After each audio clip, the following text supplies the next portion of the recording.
Hey everyone, it's Ryder from Skip. It's Wednesday, October 6th. Important video today. EIDL 2.0 rejection letters are starting to go out on those increases over 500K. I'll show you what the letter looks like and why people are starting to get declined already. You know, these increase requests were not supposed to be decisioned until Friday, but they're already sending out denials. So I'll go into that. And the US economy, stocks fell today. Congress has about a week left to raise the US debt ceiling, or there could be, quote, catastrophic consequences. That's according to Treasury Secretary Janet Yellen. I'll do a quick overview of the debt ceiling, why it matters to you, and of course the $3.5 trillion proposal. I talked about yesterday that it may shrink down to around $2 trillion. I'll give a quick update there. Most importantly, thanks so much for tuning in, liking this video so others see it. And if you're new, consider subscribing, turning on alerts so you never miss a daily update. It's also the best way to show your support for our efforts, not only myself, but our entire team. Let me start with the EIDL news. Okay, this is the SBA portal many of you are familiar with. If you're a small business owner, independent contractor, sole proprietor, whether you've received a grant or a part of the EIDL loan, you'll see something like this. Now, as we know, a few weeks ago, EIDL 2.0 was announced, which included EIDL increase up to $2 million, which you could apply for, and new rule changes such as using your EIDL loans to pay off business debt, other loans, other business credit cards. I did an exclusive interview with the senior policy person at the SBA last week. If you haven't seen it yet, I'll link to it above. Very helpful if you have questions about EIDL processing times, the original EIDL loan, the increase, the timing there, just a lot of great tips in that video. And we've been hearing from a number of people already that they're getting decline letters for the EIDL increases. So I'm going to go over one letter example. I'd love to hear in the comments, have you received this letter yet? And if you have, what you can do about it. So this is dated October 2nd. So Saturday, they sent this out. In this person's case, they applied for $1 million. And again, we did not expect the SBA to start giving out decision letters. We thought this Friday, October 8th, they would start doing approvals and denials. Basically, decisions would wait until then. Here's the letter. Subject modification to SBA disaster loan number. Dear so-and-so, in these unprecedented times, we understand the challenges you are facing. The SBA is making every effort to support small businesses. So this first paragraph you may recognize because it's at the top of every denial letter. Here's the reason: lack of repayment ability. So those 5 new forms, the SBA loan officer in this case evaluated and made a decision that this person was unable to pay back the loan amount, the $1 million loan. Here's the second sentence. Our analysis of all the information provided with your loan application concluded your income is insufficient to repay a disaster loan, in addition to your existing debts, living expenses, taxes, insurance, and other obligations. So that's a fairly broad statement because remember, to apply for that amount greater than 500K, again, these are loans, you needed to fill out a schedule of liabilities for your business, a personal financial statement that included all your existing debts, living expenses, etc., and a few other forms.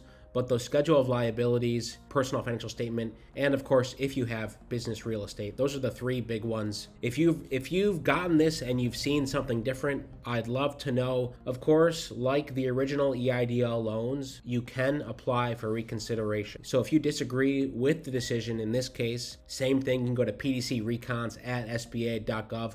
We'll get a template together shortly for that. Of course, this is more complicated because in theory, you would have already provided the SBA all the material information that they need for your business, for your personal situation. Unless you left something out by mistake or forgot something or forgot an asset, I can't imagine the decision changing, but it's something to think about. And maybe if you get in touch with the loan officer, they may be able to tell you more details. I wouldn't count on it per se, but depending on the loan officer, they may be able to say, yeah, it looks like it's the income reason, or it's because you have too much debt, something like that. So these are starting to go out. Again, if you have any questions about the EIDL process and you want to talk to someone on our team, of course, on our app, you can get lots of information. It's Hello Skip in the App Store on Google Play. But if you want to talk to someone, we're opening up a handful of new spots today for Friday. I'll leave the link right in the description, and you'll be able to talk with someone on our team either Friday or next Monday, and you'll be able to skip the wait list. That's over 2,000 folks right now if you use that link right in the description. Switching gears to stocks, they fell in a fresh sell-off today. Here's how it looks. The S&P 500 dropped around 1%, NASDAQ fell 0.6%,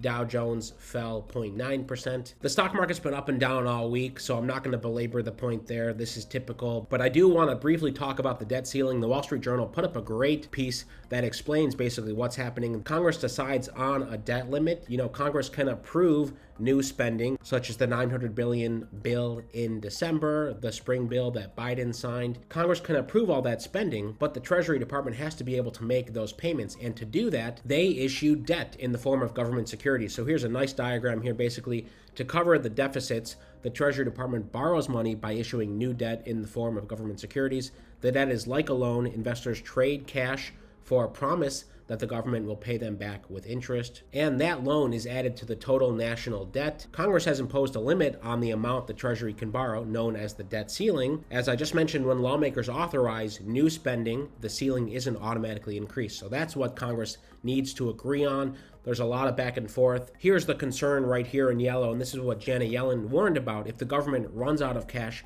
it could begin to miss payments on its existing obligations, such as monthly Social Security and veterans benefits, or paychecks to federal employees and members of the military. A default would cause major disruptions for individuals and businesses whose loan rates are linked to yields on Treasury securities. So if Congress doesn't act, Treasury Secretary Janet Yellen says the government may run out of money by mid-October, could be end of next week, potentially roiling financial markets and raising borrowing costs. So I'm sure a limit will be reached. The national debt is almost $30 trillion.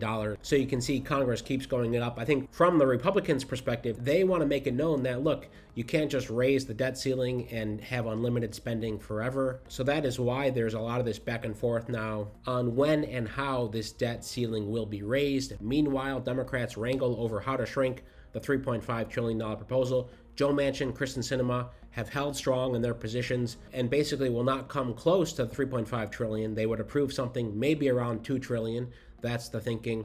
So now there's a lot of discussion among Democrats on what they can trim. Again, this bill has a lot: healthcare, education, climate change programs, so much more. So those discussions are still going on. I don't know if a deal will be reached this week, but I'll keep you posted if they do. Of course, if they do reach a deal, we expect a vote on the infrastructure bill, then a vote on this budget resolution.